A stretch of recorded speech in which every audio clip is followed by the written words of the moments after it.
Jangan lupa subscribe dan aktifkan loncengnya dan like dan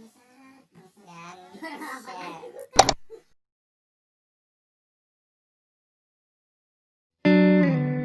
Ini adalah bulan ke-9 semenjak kelulusan gua dari SMA.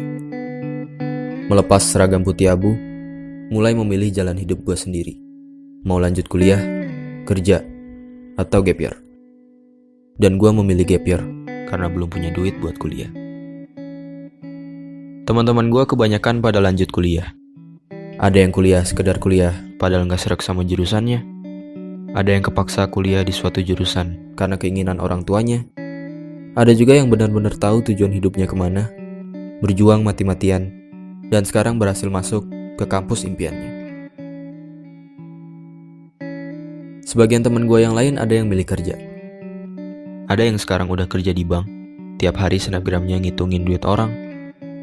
Ada yang gak sengaja ketemu di minimarket, rupanya sekarang dia jadi pelayan tokonya. Ada juga teman-teman gue yang memilih jadi abdi negara, dan sekarang kalau kemana-mana, mereka pakai seragam yang keren-keren. Sementara itu gue yang menunda kuliah, di tengah jalan mulai berpikir, apakah gue gak sebaiknya nyari kerjaan tetap aja? Karena menunda kuliah ternyata gak semudah yang dibayangkan. Gue harus siap menerima paradigma orang-orang ketika menjawab pertanyaan, sekarang kuliah di mana? Gue juga harus siap menahan rasa kecewa ketika melihat orang-orang yang lebih berhasil daripada gue. Gue harus tetap optimis kalau gue bisa kuliah, walaupun kenyataannya keluarga gue lagi susah. Dan gue harus tetap belajar, walaupun rasanya gue mau nangis. Melihat kedua orang tua yang masih bekerja di usia senja, demi mewujudkan cita-cita anaknya. Akhirnya yang gue lakukan adalah belajar sambil kerja.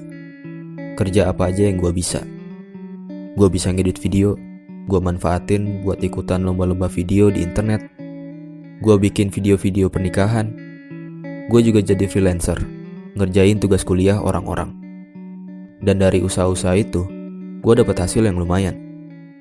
Ya, meskipun hasilnya gak pernah terkumpul buat biaya kuliah dan selalu habis buat kebutuhan rumah. Tapi gue bersyukur, seenggaknya letih yang orang tua gue rasakan, sekarang bebannya telah berkurang.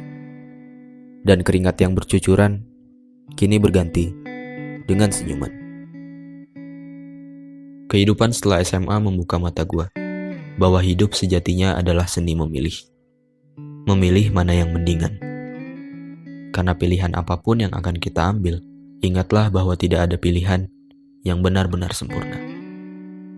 Mereka yang kuliah pernah bilang, enak ya, dia udah kerja, udah bisa jajan pakai duit sendiri.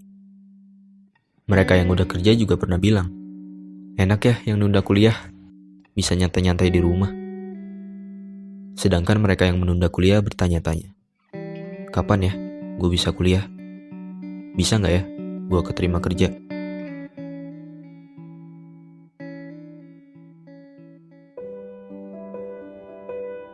Untuk orang-orang yang sedang mengemban ilmu di bangku kuliah, sadarlah, banyak orang-orang yang tidak seberuntung kamu. Jangan menyia-nyiakan kesempatan yang kamu dapatkan. Tetap semangat, walau jurusan atau kampus yang kamu dapat tak sesuai keinginan. Dan jangan terus-terusan mengeluh atas tugas-tugas yang menumpuk berlebihan. Karena ingatlah, tugas-tugasmu itu tak sebanding dengan kerja keras orang tua yang membesarkan kamu. Untuk orang-orang yang sedang merasakan letihnya bekerja, berhentilah membanding-bandingkan hidupmu dengan orang lain. Karena manusia itu memandang dan dipandang.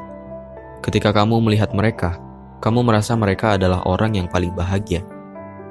Padahal ketika mereka melihat kamu, mereka merasa justru kamulah orang yang paling bahagia. Tanpa kamu dan mereka ketahui bahwa masing-masing sebenarnya punya kesedihan yang tak diperlihatkan. Dan untuk orang-orang yang menunda kuliah atau sedang berjuang meraih cita-citanya, pahamilah bahwa setiap orang ada masanya dan setiap masa ada orangnya. Mungkin belum waktunya kamu mendapatkan apa yang kamu inginkan. Tapi jangan menyalahkan keadaan. Ambil hikmahnya. Setidaknya sekarang kamu jadi tahu. Di saat terpuruk, Siapa saja orang-orang yang tetap setia menemanimu. Siapa saja orang-orang yang terus mendukungmu. Dan siapa saja orang-orang yang peduli padamu. Teruslah melangkah, berusaha sekeras yang kamu bisa, perbaiki semua kekuranganmu, dan jangan dengarkan apa kata orang. Karena yang menjalani hidupmu adalah kamu, yang merasakan sedih dan bahagiamu adalah kamu. Maka semuanya tergantung kamu, tergantung sudut pandangmu. Bagaimana cara kamu menyikapi setiap cobaan? Apakah dengan bersedih, berlarut-larut, atau malah bersyukur atas pelajaran yang kamu dapatkan, dan berusaha bangkit dari keterpurukan? Dan berdoalah, minta kepadanya supaya kamu cepat bertemu dengan waktu. Waktu yang tepat di saat impianmu terwujud, waktu yang indah di saat kebahagiaan menyertaimu, dan waktu yang sempurna di saat ayah dan ibu berkata, "Kami bangga padamu."